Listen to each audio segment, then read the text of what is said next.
ಮತ್ತಿನ್ನೇನ್ಲ teacher ಅಮ್ಮ ನಮ್ಗೆ ಏನ್ ಹೇಳಿದ್ರು, ಒಂದಿನ ಮದ್ವೆಗೆ ರಜೆ ಹಾಕ್ತೀನಿ, ಮಾರನೇ ದಿನ ಸ್ಕೂಲಿಗೆ ಬರ್ತೀನಿ ಅಂತ ತಾನು ಹೇಳಿದ್ರು. ಆದ್ರೆ ಬಂದೇ ಇಲ್ವಲ್ಲ. ಹೊಸ್ತಾಗ ಮದ್ವೆ ಆದ್ರು ಕಣ್ಣ ಹೆಂಗ್ಲ ಬರ್ತಾರೆ? ನಮ್ ಟೀಚರ್ ಅಮ್ಮ ಎಲ್ರೂ ತರ ಅಲ್ಲ, ಬರ್ತೀನಿ ಅಂದ್ರೆ ಬಂದೇ ಬರ್ತಾರೆ. ನಮ್ಗೆ ಹೇಳಿರ್ಲಿಲ್ವಾ ಪರೀಕ್ಷೆ ಟೈಮು ಹಂಗೆಲ್ಲ ರಜಾ ಹಾಕಕ್ಕಿಲ್ಲ, ರಜಾನು ಕೊಡಕ್ಕಿಲ್ಲ ಅಂತ. ಹಂಗಂದ್ಮೇಲೆ ಟೀಚರ್ ಅಮ್ಮ ಸ್ಕೂಲಿಗೆ ಬರ್ಬೇಕಿತ್ತು ತಾನೆ, ಯಾಕೆ ಬಂದಿಲ್ಲ? ಪರೀಕ್ಷೆ ಬೇರೆ ಹತ್ರ ಬರ್ತಿತ್ತು, ಏನ್ಲ ಮಾಡೋದು? ನಮ್ಗೆ ನಮ್ ಟೀಚರ್ ಅಮ್ಮ ಹೇಳ್ಕೊಟ್ರೆ ತಲೆಗೆ ಹೋಯ್ತದೆ, ಬೇರೆ ಟೀಚರ್ ಹೇಳ್ಕೊಟ್ರೆ ತಲೆಗೆ ಹೋಗಕ್ಕಿಲ್ಲ. ಒಂದ್ ಕೆಲಸ ಮಾಡಮ್ಮ, ಟೀಚರ್ ಅಮ್ಮ ಗಂಡನ ಮನೆ ತಕೋಗಮ್ಮ. ಅವ್ರ ಗಂಡ ಯಾರಲ್ಲ? ಅದಕ್ಕಲ್ಲ ಬಿಒ. ಓ ಆ ಶಶಾಂಕಪ್ಪನ? ಅವ್ರೆ ಗೊತ್ತ? ಶಶಾಂಕಪ್ಪನ ಮನೆ ಎಲ್ಲಿದೆ ಅಂತ ಗೊತ್ತೇನ ನಿಂಗೆ? ನನ್ಗೆ ಟೀಚರ್ ಅಮ್ಮನ ಮನೆ ಗೊತ್ತು ಅಷ್ಟೇ. ಟೀಚರ್ ಅಮ್ಮನ ಮನೆ ನನ್ಗೂ ಗೊತ್ತು, ಆದ್ರೆ ಇವಾಗ ಅವ್ರ ಗಂಡನ ಮನೇಲಿ ಇರ್ತಾರೆ. ಇಲ್ಲಕ್ಕಲ್ಲ, ಮದ್ವೆ ಆದ ತಕ್ಷಣ ಗಂಡನ ಮನೆಗೆ ಕಲ್ಸಾಕಿಲ್ಲ.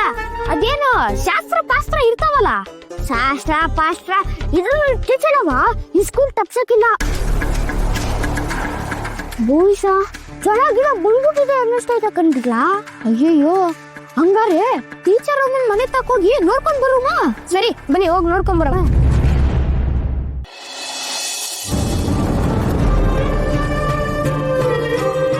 ಚೆಂಚಿಲ್ಲ ಕಣ್ಬಿಡು ಮಗಳೇ,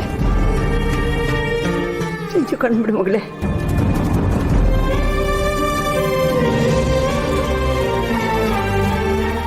ಕಣ್ಬಿಡವ ಸಚ್ಚು ಸಚ್ಚು, ನಿಧಾನ ಕಣ್ಬಿಡವ.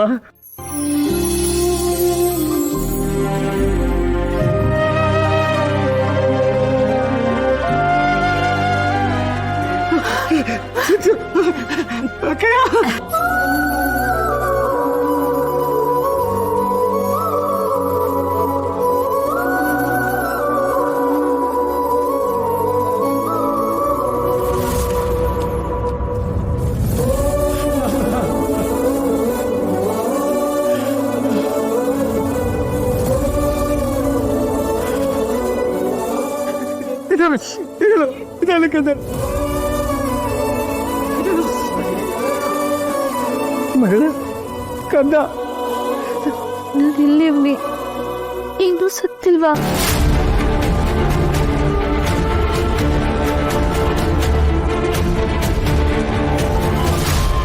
ಬಿಡ್ತವನ್ನ ನೀನ್ ಹೇಳ ಕೊಟ್ಲೆ.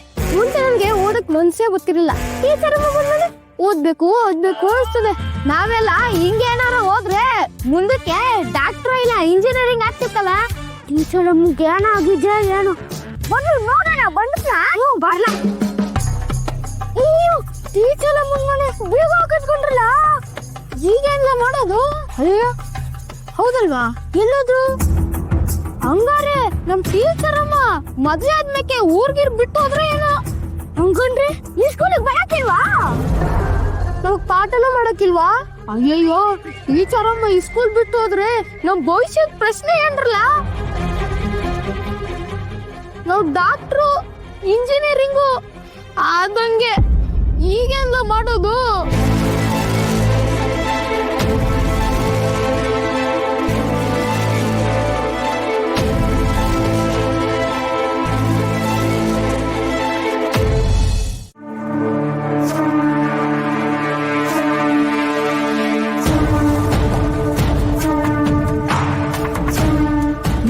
ನೀನೇ ಬೆಂಕಿ ಇಟ್ಕೊಂಡು ಖುಷಿಯಾಗಿ ಹಾಡು ಹೇಳ್ಕೊಂಡು ಹಾಲು ಕುಡಿತಾ ಇದೀಯಾ? ಏನೋ ದಬ್ಬಾಕ್ತೀಯಾ ಅನ್ಕೊಂಡಿದ್ದೆ. ನಿನ್ ಕಣ್ಣು ಎದುರುಗಡೆನೆ ಈ ಮನೆಗೆ ಹಿರಿ ಸೊಸೆ ಬಂದ್ಬಿಟ್ಲು. ಅಜ್ಜಿ, ಈ ಮನೆಗ್ ಬಂದಿರೋ ಹಿರಿ ಸೊಸೆ ಆ ಭುವನೇಶ್ವರಿ ಮಾತನ್ನ ಕೇಳ್ಕೊಂಡ್ ಬಿದ್ದಿರೋ ಕೈಗೊಂಬೆ ಅಲ್ಲ. ಆ ಭುವನೇಶ್ವರಿ ಸೊಕ್ಕನ್ನ ಅಡಗಿಸಿ ಅವಳ ಅಹಂಕಾರಕ್ಕೆ ಕುಳ್ಳಿ ಪೆಟ್ ಕೊಡೋ ಭದ್ರಕಾಳಿ.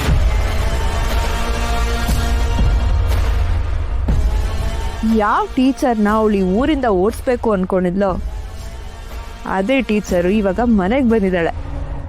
ಆಚೆ ಇದ್ಕೊಂಡು ಎಷ್ಟೆಲ್ಲ ಆಟ ಆಡ್ಸಿದಾಳೆ. ಇನ್ ಮನೆಗೆ ಬಂದ್ಮೇಲೆ ಸುಮ್ಮನೆ ಬಿಡ್ತಾಳ ಆ ಭುವನೇಶ್ವರಿನ. ಇನ್ನು ಓದು ವಿದ್ಯೆ ಅಂದ್ರೇನೆ ಉರ್ಕೊಂಡು ಸಾಯೋ ಈ ಭುವನೇಶ್ವರಿ ಕಣ್ಮುಂದೆನೆ ಅಕ್ಷರ ಈ ಊರ್ಗೆನೆ ವಿದ್ಯೆ ಕಲಿಸ್ದೆ ಬಿಡಲ್ಲ. ಇದಕ್ಕಿಂತ ಸೋಲ್ಬೇಕಾ ಆ ಭುವನೇಶ್ವರಿಗೆ? ಭುವನೇಶ್ವರಿ ಸೋತ್ಲು ಅಂದ ತಕ್ಷಣ ನೀನು ಇಲ್ಲಿ ಗೆದ್ದಾಗಲ್ಲ.